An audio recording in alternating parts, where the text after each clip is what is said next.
All right, folks, let's start. Hello, everyone. This is Dr. Yuzo, ECE 36 Automatic Control Systems, and this is our 11th lecture. 1/3 of the semester has passed, and well, can you guys hear me? And also being able to see my shared handout. All right, thank you, Kevin. Thank you, Abbas. Okay, let's go on. All right, so first is a good news. I just sent an announcement to everybody telling you that the student campus-wide license is available now for you to download to your own laptop. Okay, so it's kind of thing we should have a long distance high, but under the current situation, I will say is social distance high five. Okay, and enjoy. Okay, please just report to the faculty if any trouble you have regarding the installation or use. Okay, and anyways, it's available. Read the announcement and follow the instruction over there. Okay. All right. Now let's come back to the our lecture knowledge. We started to talk about the second order system. Okay, first order and second orders output time response. Okay, this is the module. This is what this module about. And according to the Gantt chart, we're supposed to finish the module by today here. And if not, I think use 1/3 of the next lecture on Monday, we will be able to finish everything. Okay, so this is the timeline. And one of the most important thing about second order system is this handout. Yeah, this handout is once again is talking about the relationship among the, what is this? This zeta, right? Zeta. I was corrected by Noah. Appreciate that, right? This is the correct pronunciation for this damping ratio. Okay, zeta. Okay. We have a kind of 4 different categories. For zeta to be 0, between 0 and 1, and 1 and greater than 0. So 4 different categories. They correspond to different pole locations. The poles are 2 poles, 2 roots, or say 2 s values, making the denominator of the transfer function equals 0, right? So if the damping ratio is 0, no damping. Remember, this is called no damping, or say undamped, right? Undamped case, we have 2 imaginary poles. Step response, or say the output looks like what? Oscillation, sinusoidal oscillation. It makes sense that you don't have any damping, so the output just oscillate forever. The magnitude of oscillation is not shrinking, is not decaying, right? Second case is the most important one. Okay, I'm emphasizing the second case.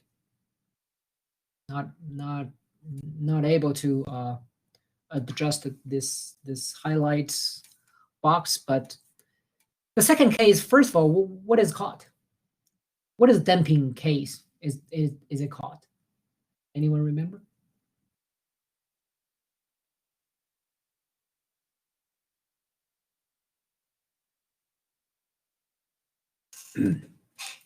Anyone?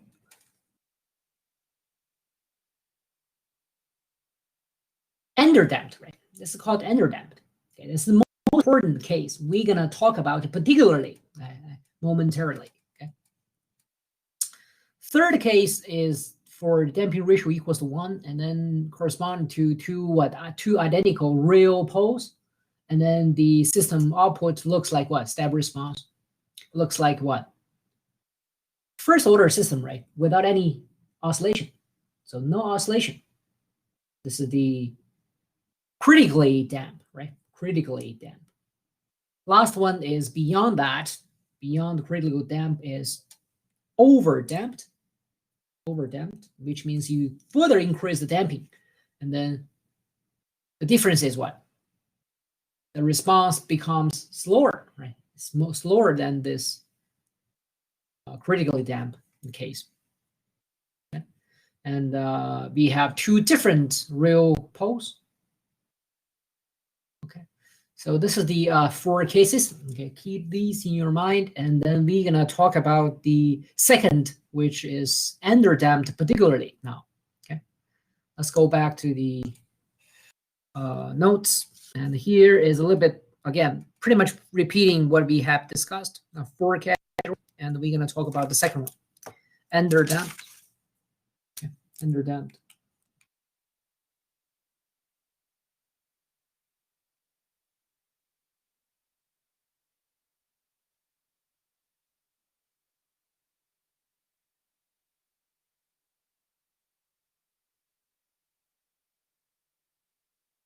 This is the most important second order system we're going to study, because most of the second order system is fall into this category. So, and once again, emphasizing the zeta is between 0 and 1. Okay, zeta is between 0 and 1.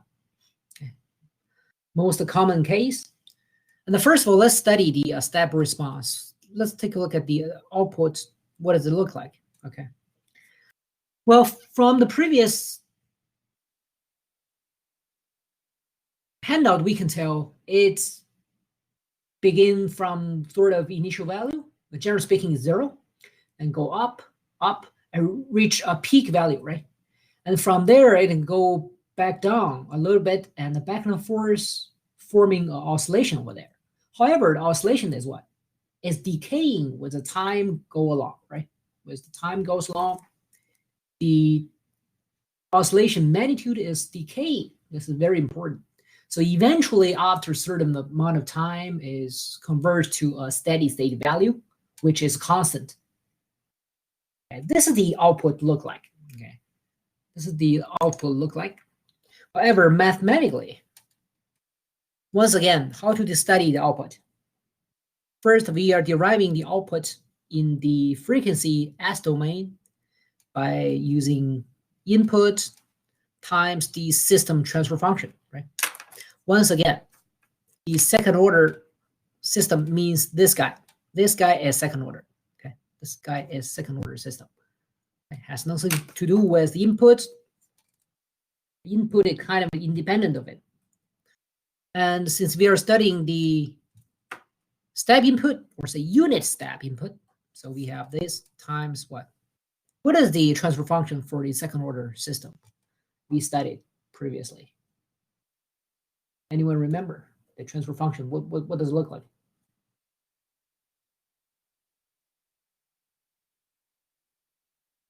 Anyone? Doesn't it have an S squared in the denominator? That's right. That's right. At least you can remember that. Good. That's not a bad thing at all. Okay, that's good.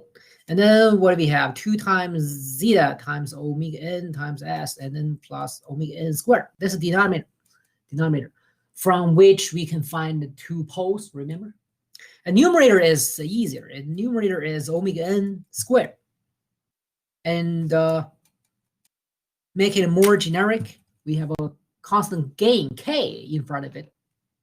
Okay.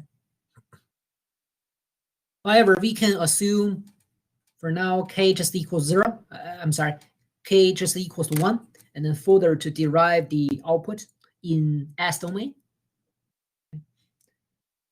Obviously, this is a very complicated with partial fraction, very complicated partial fraction job. So we just come up with the final result. As I said, is a complicated partial fraction result.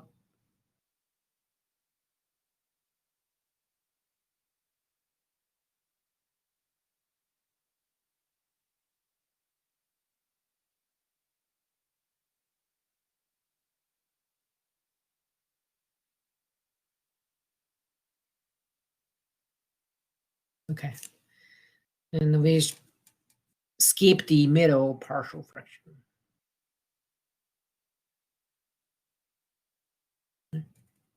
And then what's the next to find the output? Inverse Laplace, right? Inverse Laplace to find this lowercase c of t. And then we got 1 minus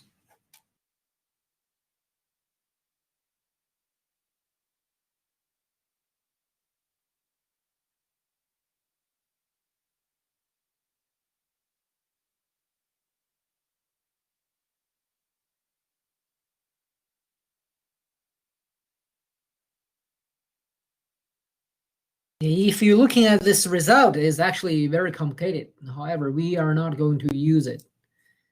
It's just trying to help you understand why is the conclusion we're gonna draw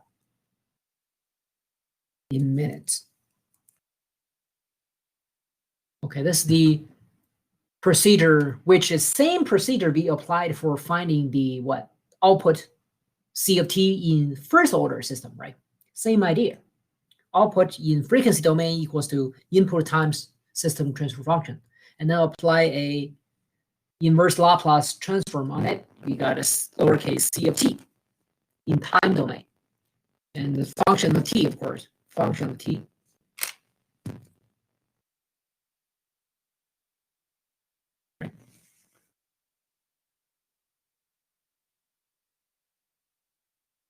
Once again, of course, we have already know that the look of the output, this guy, is this.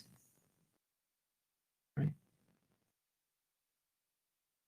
But how we understand this, how this makes sense, is actually not very difficult.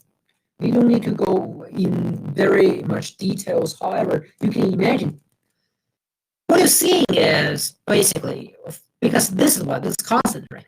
This is a constant. This pretty much is also a constant. Constant, we don't need to worry too much. Here, this is what? Exponential function. Does it make sense? Here, this is what? Sinusoidal, right? So one exponential function times a sinusoidal. What is the waveform looks like? Sinusoidal looks like this. Everybody knows this. Okay, this is sinusoidal. Then what does the exponential function look like? Anyone knows? For example, I'm just asking versus t, e to the t. What does it look like? Anyone knows?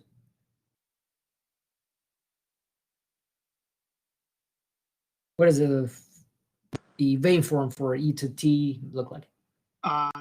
It's like an exponential growth starting at roughly 0 at negative infinity and slowly curves up and to the right to infinity. Good. And the intersecting with the y-axis by where? 1, right? Because t equals 0, then e to the 0 is 1. So, however, be careful. Go back to here. You have a negative, right? So what does the e to the negative t look like? This is absolutely right. Okay, Kevin was absolutely right. This is e to the t. We always use a exponentially increasing to describe something good or extremely bad thing happening, right? It's just exponentially increasing. Or like the number of the infected people nowadays, right? Under this pandemic. But anyways, what does the e to the negative t look like? This way.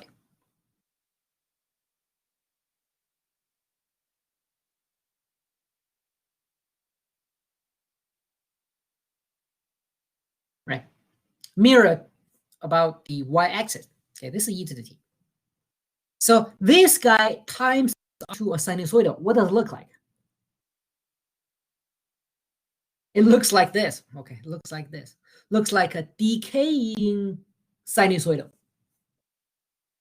Magnitude decaying sinusoidal is the result of exponential function like this. And not this one, okay, because you have a negative one, negative sign here. It's a result of a product between this guy and the sinusoidal. Okay. How to see his use? I'm drawing a kind of envelope, right? I'm drawing an envelope in red. You can see the envelope pretty much representing the magnitude of sinusoidal, right? It's decay. Does it make sense now? This is why. Okay? So mathematically, we can explain at least roughly what's the sense behind this oscillation, the decaying oscillation. Okay, here we go. Does it make some sense? Any questions?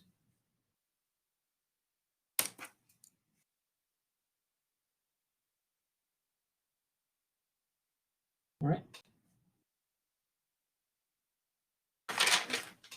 And then we now bring up the second handout like this. Okay, you guys have it in the Canvas handout. I posted all of the 4 handouts regard the second order system there already. So from this graph, we can easily tell what all of them. Well, we're seeing bunch of the step response, and all of them are under-damped step response. However, with different zeta. Okay. So you can tell with the increase of the zeta, well, meaning as under-damped. However, with the increase of the zeta, what happened?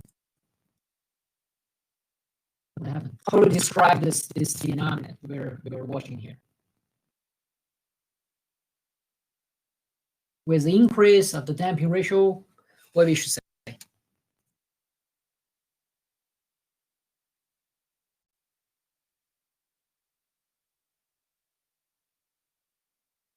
What we should say? Less oscillation, or say oscillation flattened. Good. Jeff and Nora are right. Oscillation.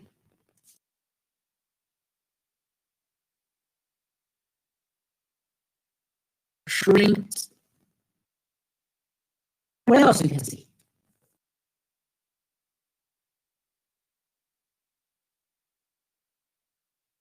Low settling time.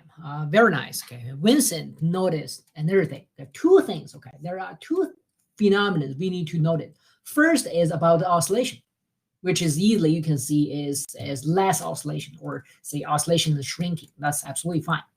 Second thing is about time. Okay, it's about time.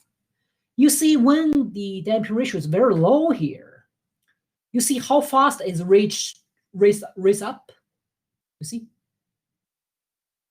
However, in comparison, when damping ratio reach up to 0.8, you see how slow it is rise up, right?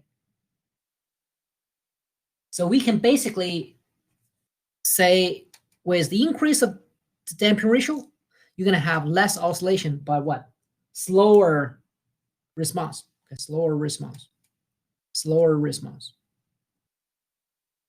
Specifically, from here, we can very safely tell what? Rising time, right?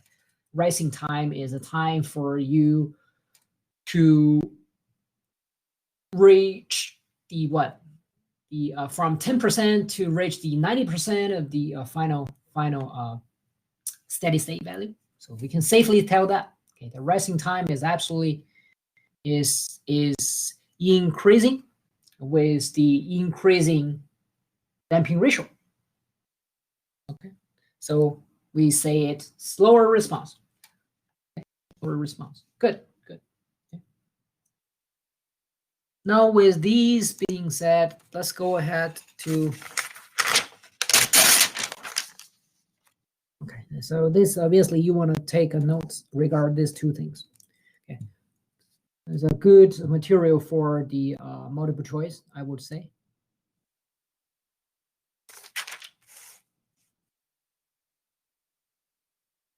Now let's talk about more detail.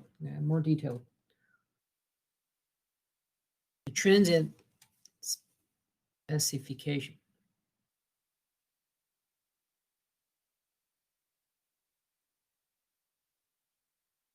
The first one is the peak time. Peak time. T sub p. In first order, what we learned? Specifications in first order system. First order system, what we have? Settling time, rising time, and what? Peak time too, right?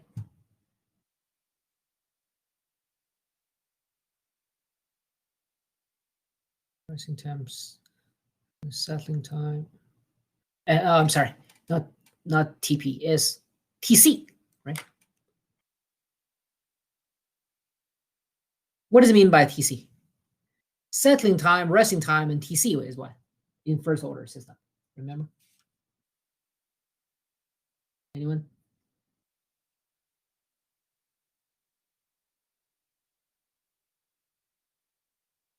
No? Time constant, right? Time constant. Yeah. So you can roughly remember the percentage. The settling time means what? 98, right? Settling time 98. The resting time is what? 10 to 90%. Constant is what? 63, right? 63. So this is the first order system. That's first order system. In second order system, we have TP, which is new one. Okay, TP is new one. TP, I think it's very easy to understand. What does it mean? The time it takes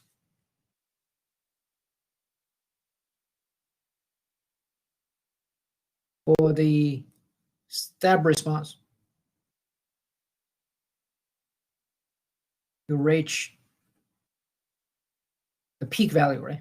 The peak value. The peak value.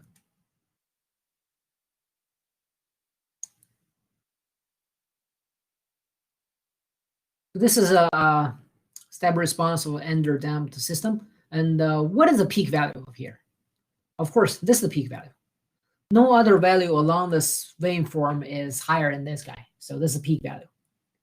And TP is where? The time it takes to reach this peak value, which is down here along the x-axis. Okay, because we are talking about time. Y-axis, we're gonna rate the what is the peak value really is, right? From along the y, we're gonna rate what's the value. Okay? Along the x, we're gonna rate the TP. Okay, this is TP. And TP, how to find a TP? Any idea? Think about this. Idea how to find a peak value, peak time. Any idea? Can we use a differentiation? Very good, very good, very good, very good. We have just the derived C of t. Remember that long, complicated exponential time sinusoidal. We do a derivative with respect to t, and make it to what? 0. From here we can derive TP. I'm sorry, TP, right? Skipping the mass here, and the result is this. Okay. This is the formula you don't want to mess. This is the formula you don't want to miss. Okay. T sub p equals to pi over omega n times square root of 1 minus zeta squared.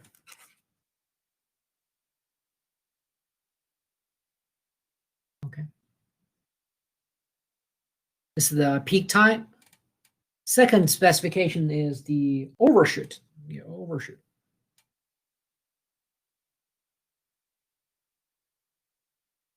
OS percent in percent. This is also something we didn't have in the first order system because over there we don't have any overshoot. Yeah, we don't have any overshoot. Okay.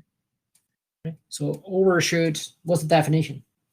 So it is talking about the amount, of course, in percent. Response, step response. overshoot the steady state value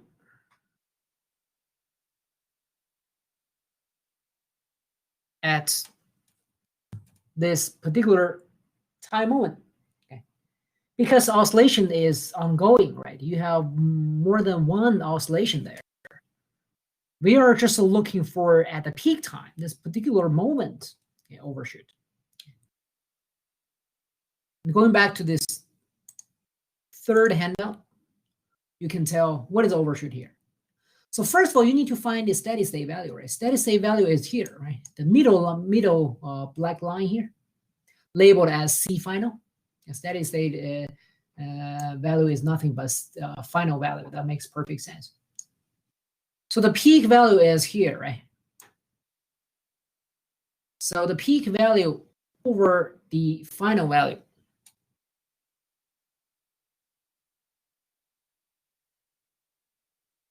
in percentage means this. C handout using C final, so just I follow that.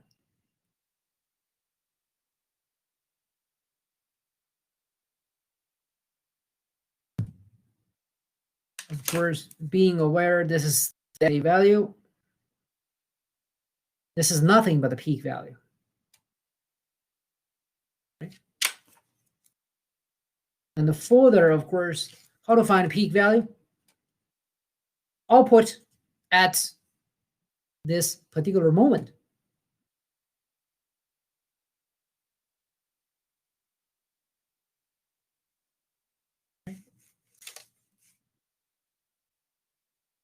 And this is how we find the overshoot. Eventually turn out to be equals to this.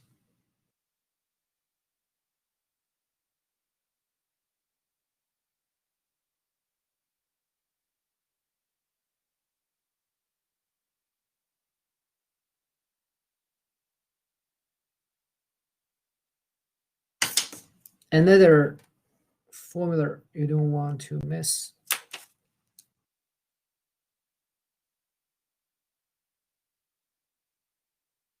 Okay. And here, of course, some mathematical explanation, how we get there, how we derive it. Next, settling time. Settling time. Settling time is T sub S. The same definition as we had for first order system. This is not something new. This is not, right? Settling time. However, in first order system, we don't have any oscillation. So when it reached the 80, when it reached to 98%, guess what? It won't get out of it, right? The rest of the value after that moment could only be closer to the final value.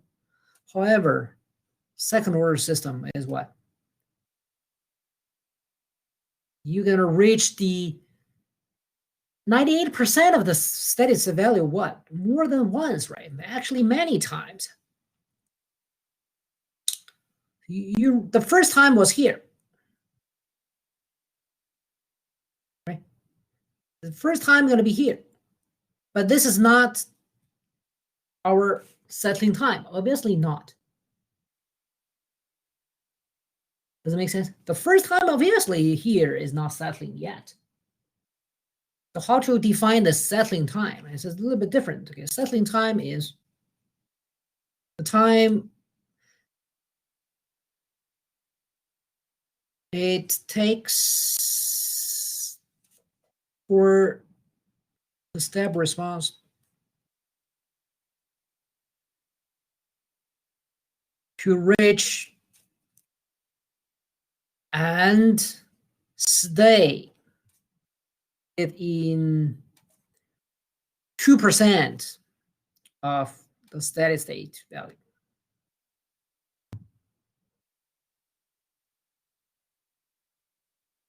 Not only reach, but also you need to stay. Therefore, at this moment, you obviously not stay, right? You reach it, and then you get out. And then reach again, you get out again. Right? Until you're not getting out of that positive and negative 2% range anymore. That is what? Settling time. So it will be somewhere here. Okay. On the time axis.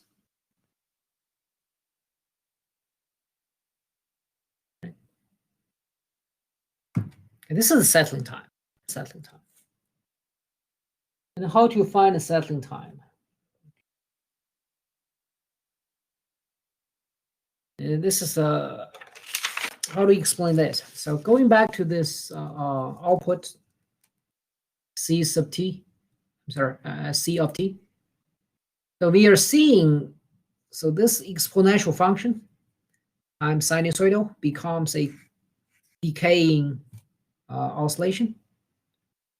So we pretty much controlling the magnitude of this oscillation, right? So who is the magnitude of the oscillation? Does it make sense to be saying here as the magnitude? Because this is constant before the cosine, right? So this is not magnitude, obviously. Remember? Or sinusoidal is what? A constant, which is magnitude times sine or cosine or omega t plus theta, right? This is sinusoidal. So this constant before the sinusoidal function is the magnitude, right? So this magnitude going to shrink to what? 2%, plus minus, of course. But mathematically, we can do this magnitude, just this part times the exponential.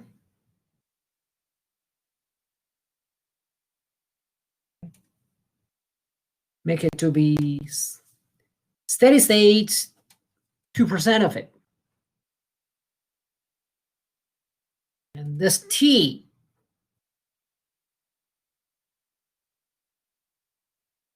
is going to be the settling time. And after math, the result, well, is fairly easy.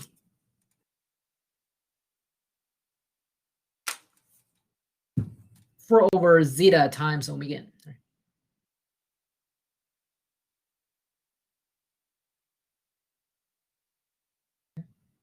Any questions?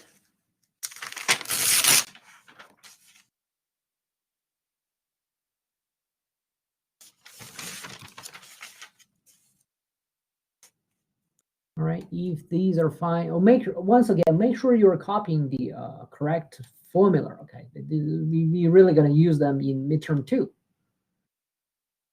And this is the third one, settling time. The first one is called rising time. Is rising time not a new one to you guys? Rise time. TR.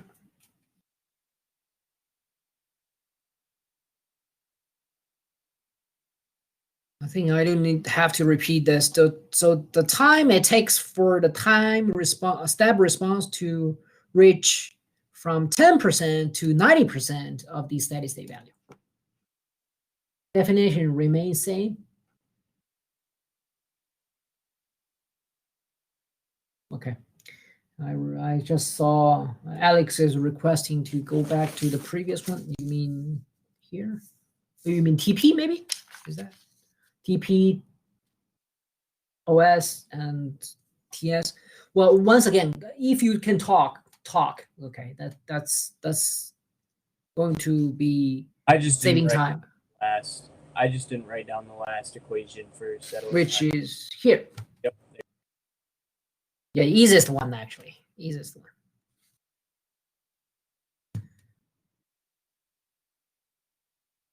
All right.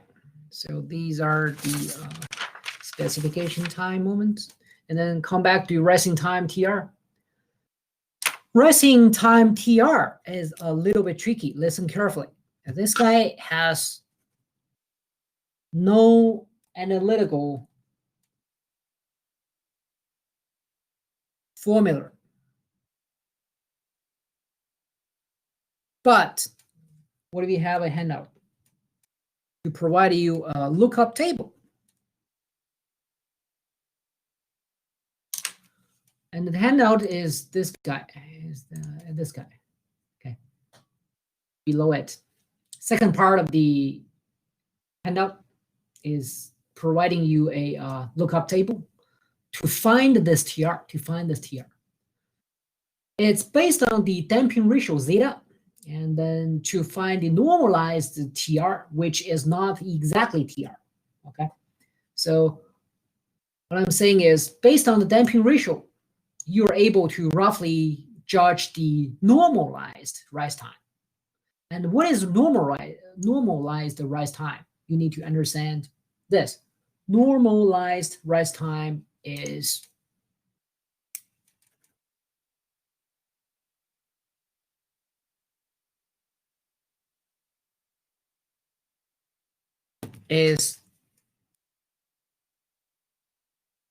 TR times natural frequency omega. Okay, you need to understand this. In other words, based on the table, you can find the zeta. Well, when you try to find the rise time of the system, obviously you definitely need to know the natural frequency and the zeta first, right? Based on zeta, you find the normalized rise time, which is TR times omega n. So TR times omega n equals to the values here. Okay, once again, TR times omega n equals to values here in this column. Okay, based on the corresponding specific zeta on the left. Okay. Once you got this value, and then you can find the TR, right? Which is equals to that value, whatever you got from the lookup table, divided by the natural frequency. Okay, this is how you find TR. Okay. Once again, no analytical formula. Okay, no analytical formula.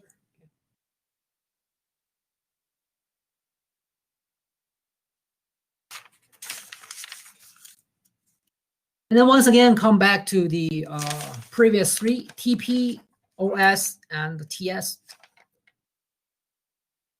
One thing is you need to be careful is look at the these three guys. These three guys.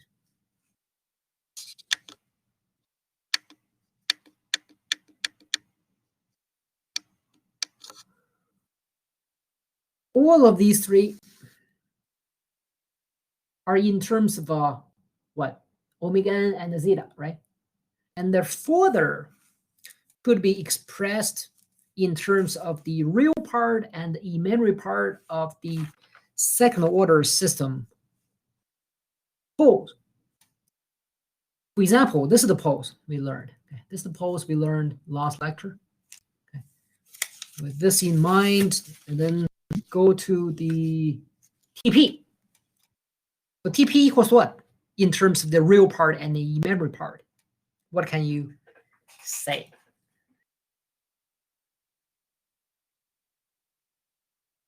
Numerator pi is pi. Let's just keep the pi. Denominator is what? In terms of the pole, real and the imaginary part. Can anyone tell?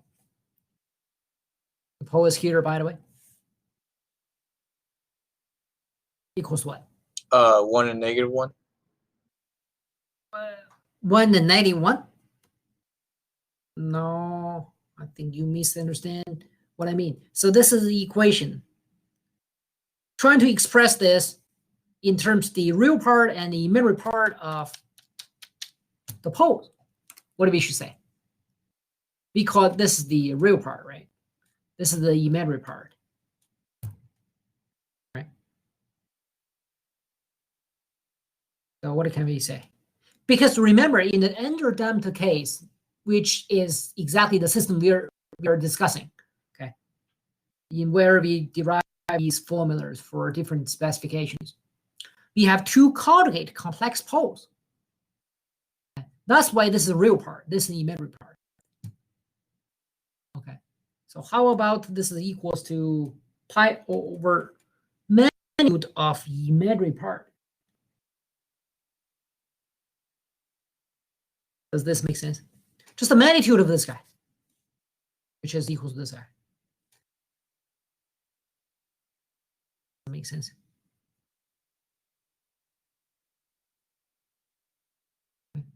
Imaginary part of the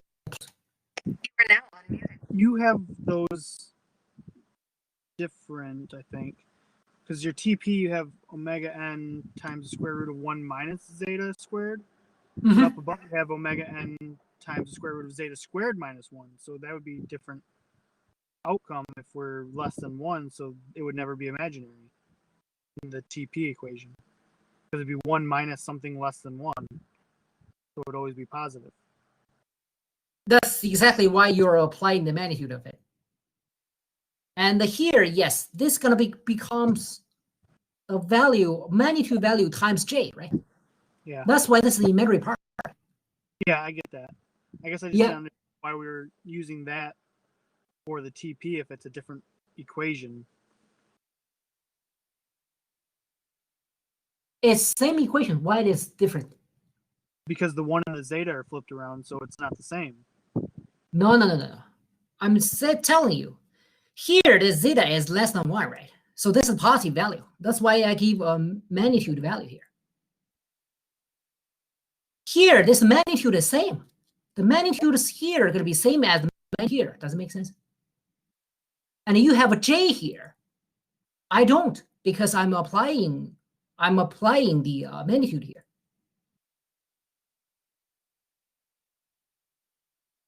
If this is still not convincible, let's try a specific number. How about that? Zeta equals to 0.5, and then you plug into here. What do you got? What do you end up with? Something, right? The something, whatever the something is equals to here. This is something without j. The something j is the imaginary part, and therefore the magnitude of it is just a something here. Something here, exactly same.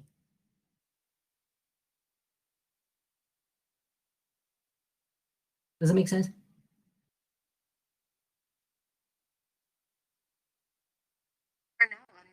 Yeah, I think I got it now. Yeah, if you still not 100% clear, you can try a couple of value of zeta. You substitute it in, and you see if the imaginary part of the pole gonna fit into this value exactly same. It will. Okay, it will. Now here, as of course, is less than 1 because this is a imaginary part. Less than 0, I mean. Is the imaginary part. So you're gonna have j here. Okay. And the next is this guy. Overshoot. It equals what? In terms of the real part and imaginary part. What is it? Exponential remains same. Negative remains same. Okay, we can't touch those. However, this fraction, this division, the numerator could be say as what? How about the real part of the pole? Divide by imaginary part of the pole.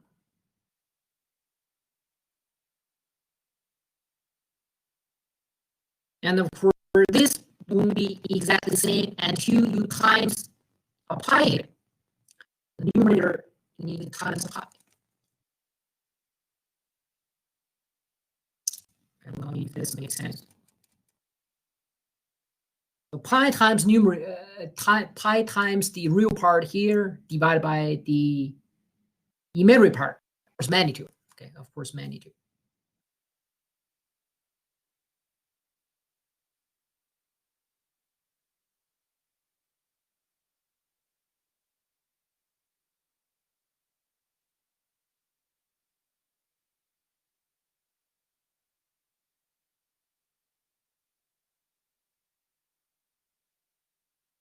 Okay. Once again, e to the negative pi times real part divided by imaginary part. Last one is easiest one. So this guy is equals to what? In terms the real part, imaginary part. Constant 4 over, well, this denominator very easy, right? Now just the magnitude of real part of the pole.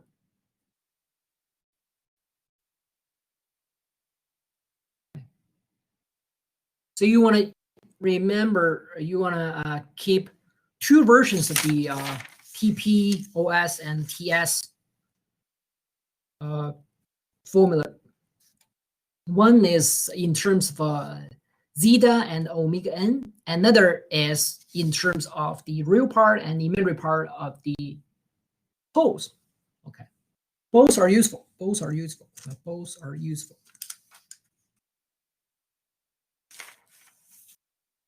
Any questions?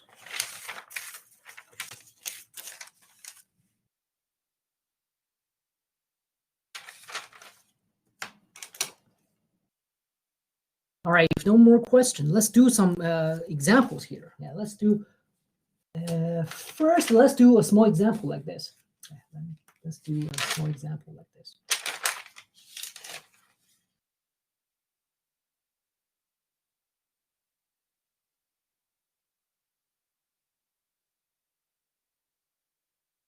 Continuing the first order system. So this is the example 4, number 4.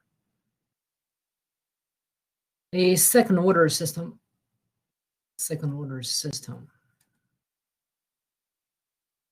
Closed loop transfer function is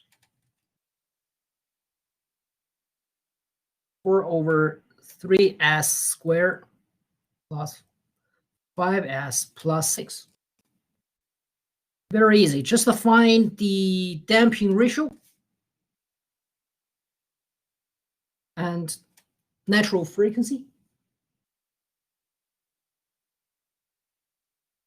Also tell which damping case the system is.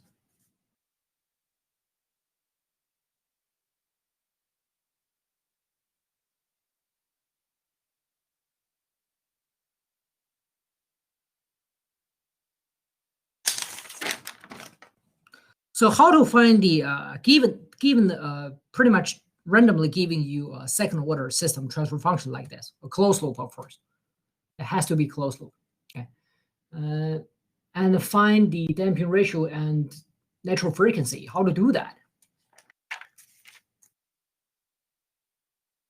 First, you need to recall the generic second order system we learned at the beginning of the module.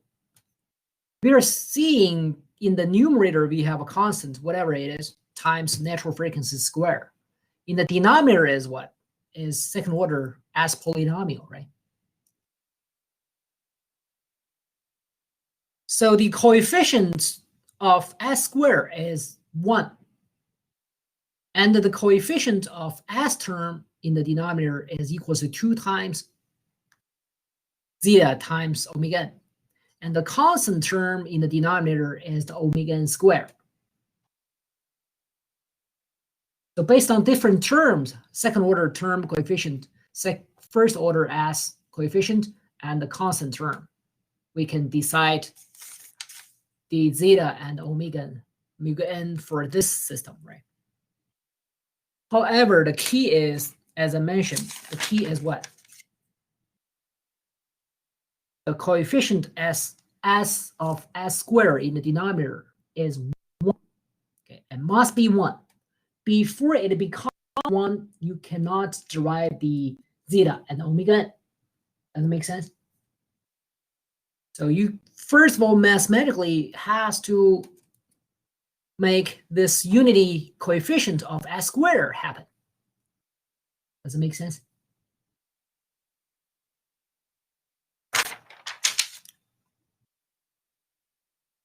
How to do that?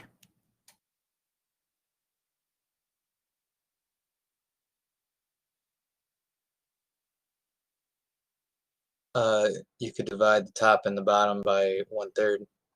Very good. Well, not divide by 1/3, is times 1/3, or divide by 3, right? Right. Yeah. Yep. And by doing that, right? This is the right way. This is the right way. Okay. Clear was right. After doing this, what do you see? With the coefficient of s squared is 1 now in denominator. Right? So immediately, what is your conclusion? 5/3 equals what? 2 zeta omega n, right? 2 equals what? Omega n squared. Does it make sense? 2 equations, 2 unknowns. You can find zeta and omega n.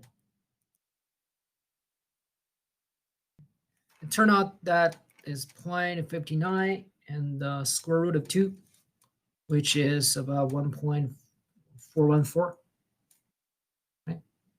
You got a zeta and omega n. Therefore, you know this what? Underdamped system. Okay. And of course, in future, you might need to do one step.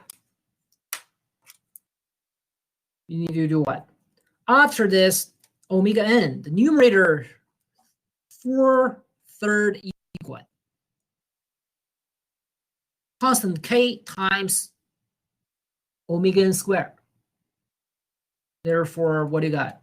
The constant k as gain you can find as well, right? 2/3. Okay. And correspond to the generic second order system transfer function like this.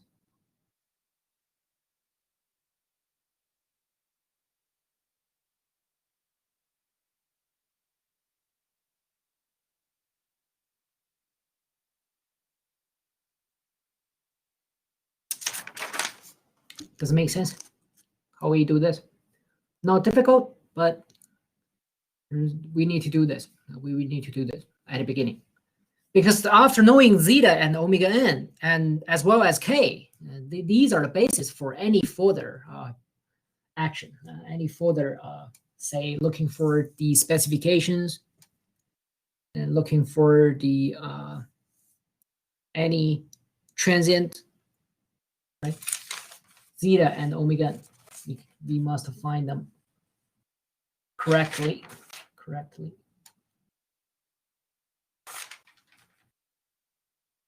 Any questions?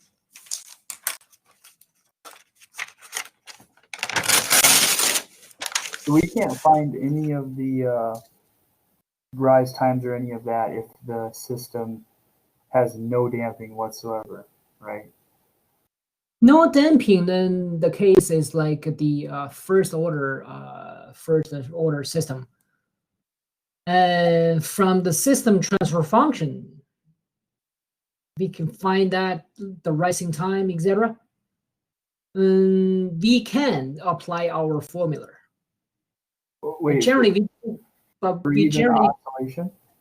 For like just oscillation, like there's no damping or anything?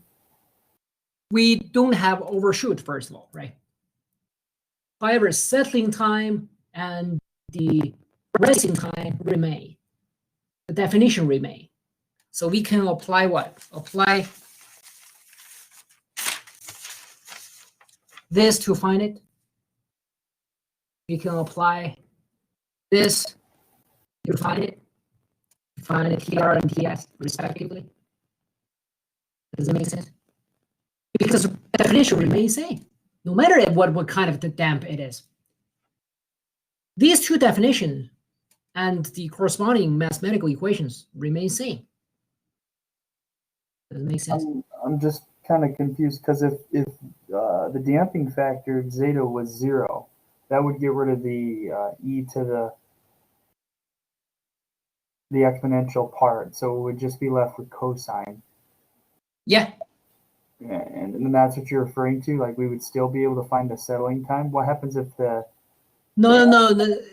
no damping, no settling time. You're not settling at all. Okay.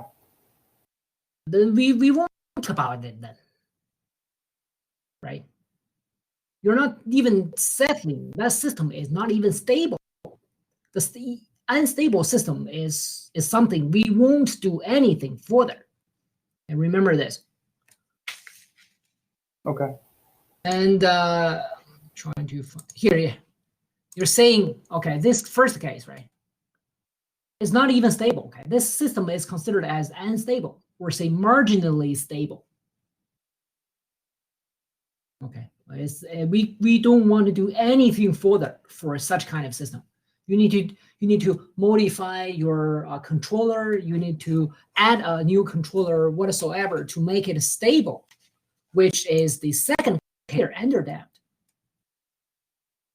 We don't want to make it critically or overdamped either, because the response time is terribly slow. Okay. Okay. Basically, why the second case is the most common case, because if your system is not fall into this category, your designing controller make it to be. All right, that's why. The first case, no, we are not gonna do anything. Would you be able to show me one more time the settling time for the poles? I don't know if I got a formula for the pole part. I got the 4 over zeta omega n. Which you were talking about the notes?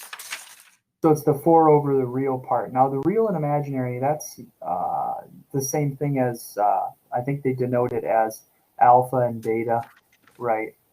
Alpha and the beta. I don't think I'm ever mentioned that. I'm talking about here. This is the poles, real part and imaginary part, right? And these two poles are what we derived from previous lecture. Oh, okay. So denominator here is obviously the magnitude of the real part. That's fine. I see. In 335, they denote the RE as alpha and the imaginary as the whole imaginary part as beta. Okay. Yeah, it's actually whatever. The different textbook, the course might define it with different variables, but that's okay. I'm just using RE represent the real. I am to represent the imaginary part. Okay. Thank you. Yeah, sure.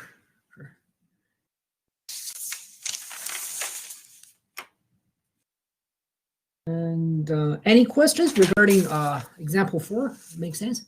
A little math, pretty much a little mathematical derivation to find a zeta and omega n and the k, because obviously these three are the basis for any further design or specifications, right? If this is fine, then go ahead. Example 5.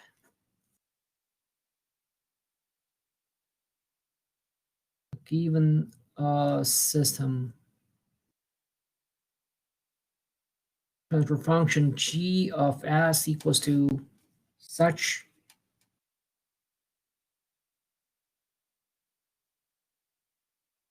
This is very straightforward. To find the TP, TS, overshoot, and the TR, especially TR. We need some exercise here. Okay.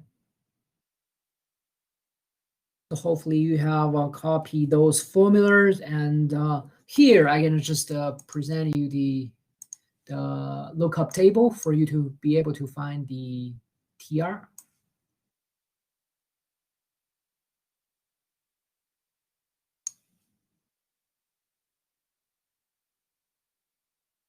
Okay, so go ahead. Give you guys 5 to 7 minutes should be enough. And the procedure very easy, right? You you need zeta and omega n, right? And from zeta and omega n, and then you just substitute them into the formula, the proper formula, and then you got them.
All right, folks, let's see the solution here. Well, of course, anyone got any values?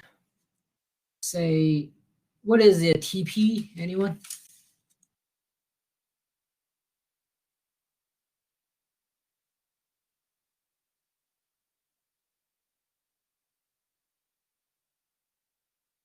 Anyone TP? Yep, Kevin got it. What is the TS?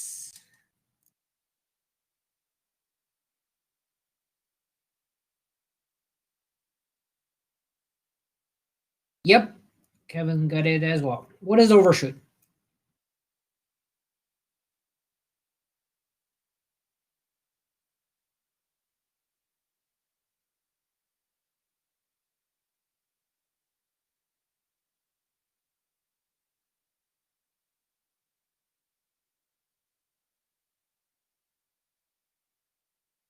Yep, that's correct.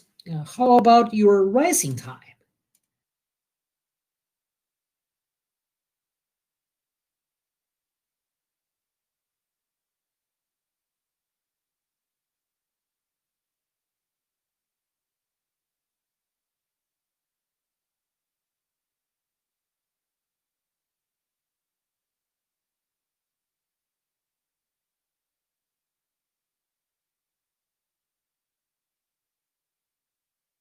Well,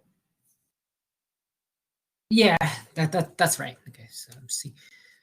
So we have to estimate a mid as a value in the middle. That's true. That's true. All right, let's see the solution here. So the given function is very basic, since the coefficient of s squared here is unity 1. That's very nice. So we directly come up with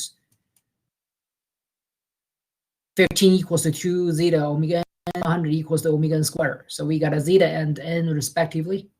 And they're damped. Nice. And they're damped. And then further, we're going to find the TP. TP equals to pi over formula, which is omega n 10 times square root of 1 minus 0.75 squared, right? TS equals to 4 divided by 0.75 times 10, right? Overshoot equals to e to the negative 0.75 pi divided by 1 minus 0.75 squared.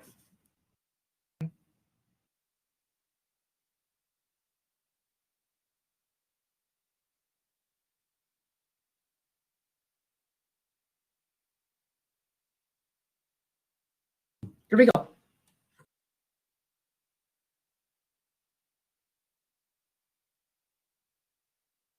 And then the normalized rising time is equals to what?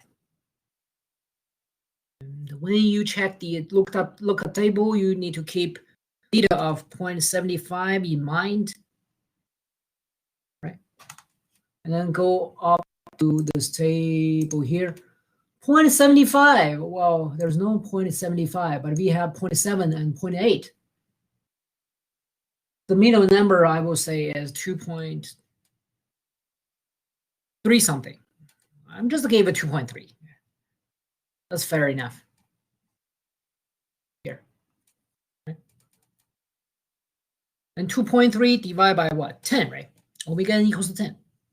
So 0.23 second is rising time. That's rising time. Guess what? Rising time should be what? Less than the peak time. Does it make sense? This is a kind of a tip for you to check your answer. If you end up with say 0.5 seconds as a resting time, it's definitely wrong. Either your peak time is wrong or your resting time is wrong, right? Any questions?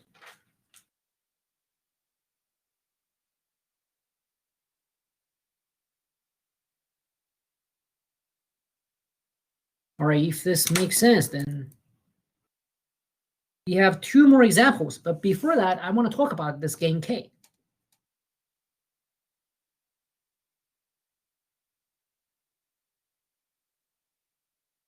Repeating this generic second order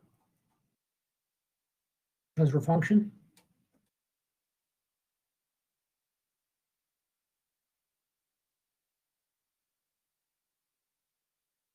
And also repeating the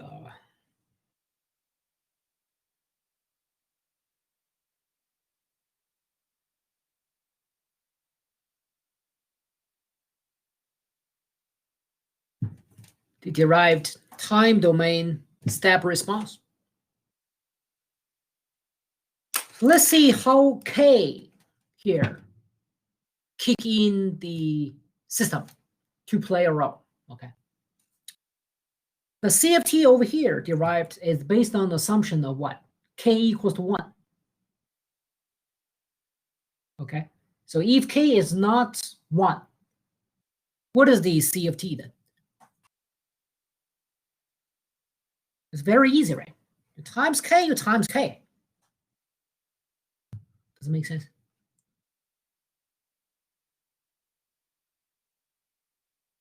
But therefore, what is the conclusion here? What is this? Can anyone tell actually what is this? This part. Previously it was 1, right? Now with non-unity value of K, this value is K. So this is what? Anyone tell what it is in the response? You think of the time approaching to infinity. What happened to this part? When time reach the gain of K no matter what, because that exponential is going to be K. Therefore, 0. this K is what? Whatever the input step is. Isn't that like the y-intercept? No, not exactly yet. So as John mentioned, with the time go to infinity, which means steady state, right? Final value. This part decay, gone. The left value K is 1. How about just the steady state value? Very good. Noah was right. Is that he didn't.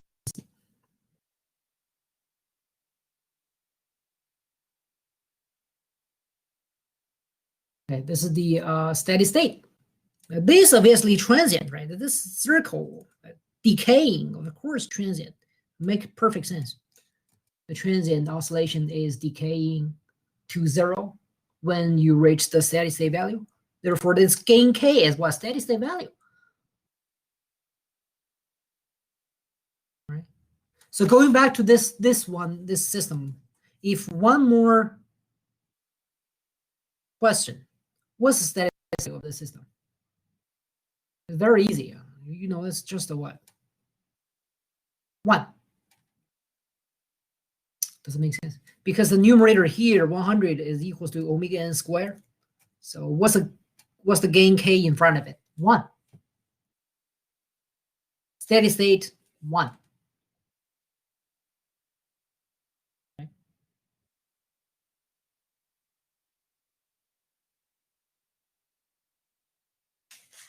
If these are clear, we are clear about this. And then let's do the example 6.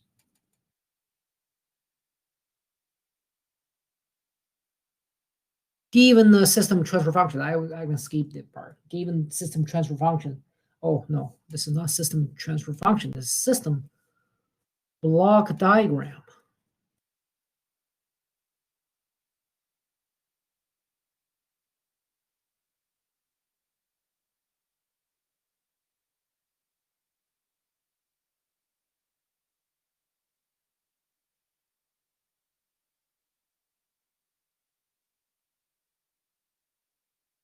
All right, find everything. By everything, I mean steady state value, EP, TS, overshoot, and the last one, TR. Okay.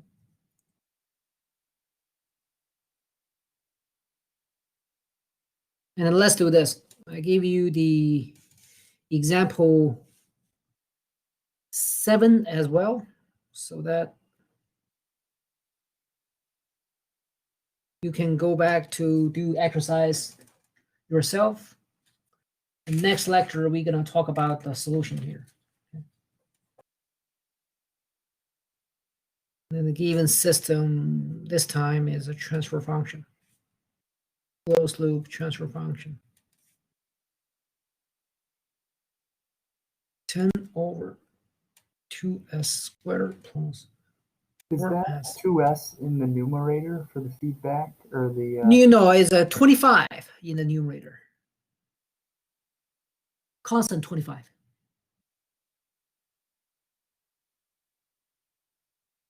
And then find everything.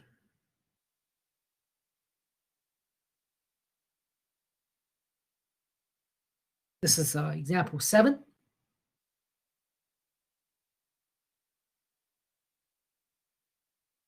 And the 6. At the beginning of next lecture, we're gonna, I don't think we need 1/3 of the lecture, but we're definitely gonna talk about the detailed solution for these 2 examples, and then this module is done. And one more module before exam 2.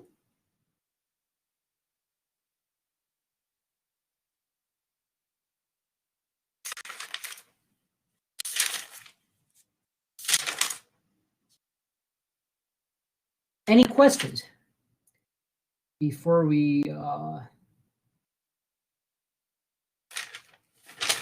terminate this video?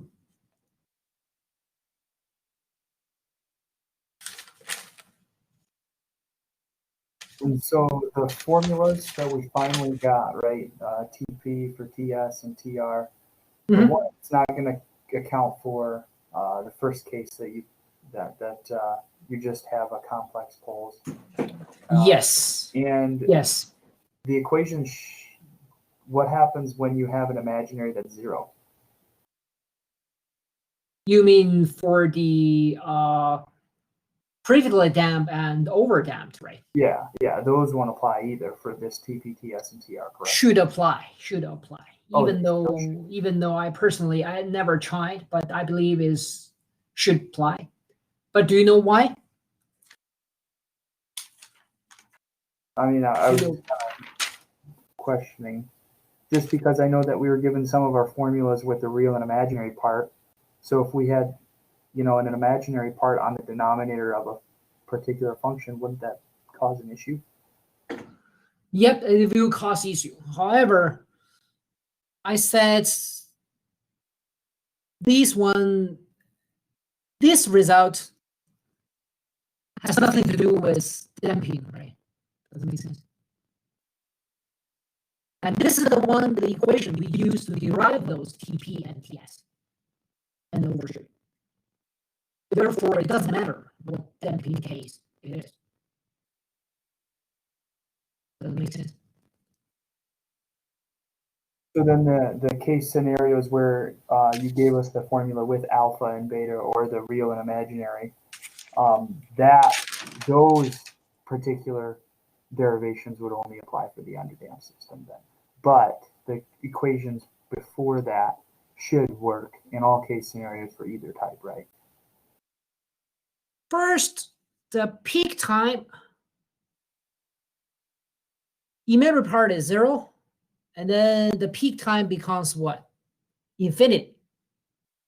Well, it makes sense because you don't have a peak time.